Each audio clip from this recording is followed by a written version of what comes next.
7ই জানুয়ারি London যাচ্ছেন খালেদা জিয়া। মোটামুটি এখন চূড়ান্ত, আর কোনো সংশয় নেই। স্থায়ী কমিটির সদস্যরা দেখা করেছেন, যাবার আগে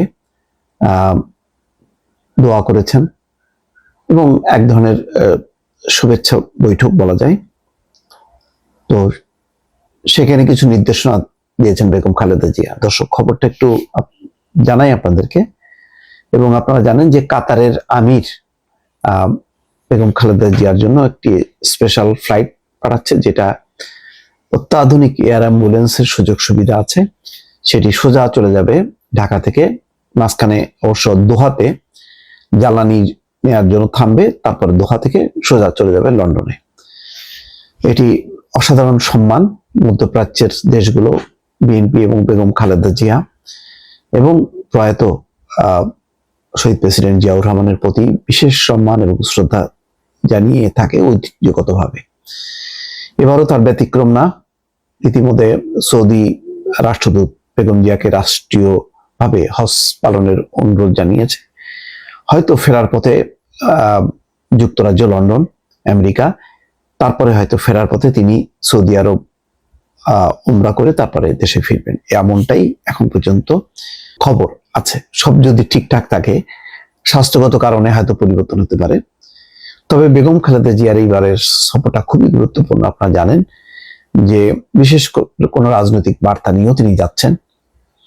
তার যাওয়ার আগে শুধু স্থায়ী কমিটি না, আরেকজন খুবই ক্ষমতাধর ব্যক্তি জেনারেল ওয়াকারুজ্জামান সেনাপ্রধান, তিনিও দেখা করেছেন এবং একান্তে তারা কথা বলেছেন। কি কথা বলেছেন এটা এখনো পরিষ্কার না, তবে নিশ্চয়ই রাজনৈতিক দিক নির্দেশনা আছে বেগম খালেদা জিয়ার, যেটি হয়তো একান্তে ভারপ্রাপ্ত চেয়ারম্যান তারেক রহমানের সঙ্গে বেগম খালেদা জিয়া কথা বলবেন।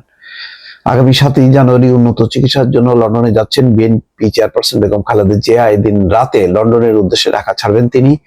রোববার রাতে রাজধানীর গুলশানে খালেদা জিয়ার বাসভবন ফিরোজায় তার সঙ্গে দলের স্থায়ী কমিটির সদস্যদের সাক্ষাৎ শেষে সাংবাদিকদের এক প্রশ্নের জবাবে বিএনপির মহাসচিব মির্জা ফখরুল ইসলাম আলমগীর এই তথ্য জানান। সাক্ষাতে বিএনপির স্থায়ী কমিটির সদস্য ডক্টর খন্দকার মোশাররফ হোসেন, ব্যারিস্টার জমিরুদ্দিন সরকার, মির্জা আব্বাস, গয়েশ্বর চন্দ্র রায়, ডক্টর আব্দুল মঈন খান, নজরুল ইসলাম খান, মির্জা ফখরুল ইসলাম আলমগীর, আমির খুসরো মাহমুদ চৌধুরী, সালাউদ্দিন আহমেদ, বেগম সেলিমা রহমান, ইকবাল হাসান মাহমুদ টুকু, মেজর হাফিজউদ্দিন আহমেদ এবং এজেডএম জাহিদ হোসেন উপস্থিত ছিলেন।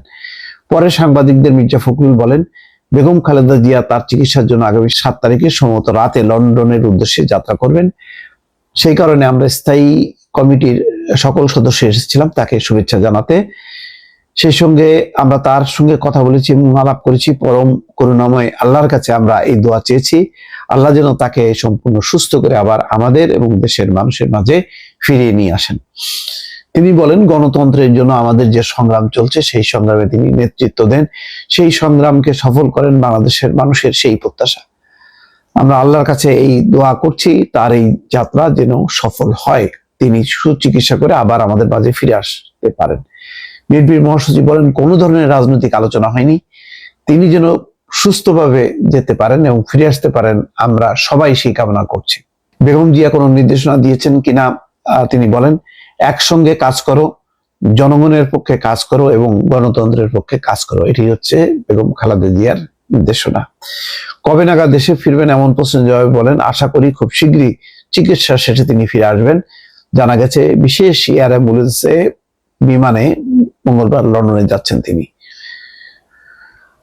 দর্শক, নিঃসন্দেহে বেগম খালেদা জিয়ার বিলম্বিত একটি চিকিৎসা সফর। অনেক আগেই তিনি চেয়েছিলেন বেগম খালেদা জিয়া শেখ হাসিনার জামানায়, তখন বারবার আইনের দোহাই দিয়ে তাকে চিকিৎসা করতে দেওয়া হয়নি, ফলে তার পরিস্থিতি যথেষ্ট পরিমাণ গুরুতর ভাবে খারাপ হতে থাকে এবং এই কারণে চট করে তার দীর্ঘ যাত্রায় সম্ভব কিনা, তার বডি পারমিট করবে কিনা সেটি নিয়ে একটা সংশয় ছিল, সন্দেহ ছিল।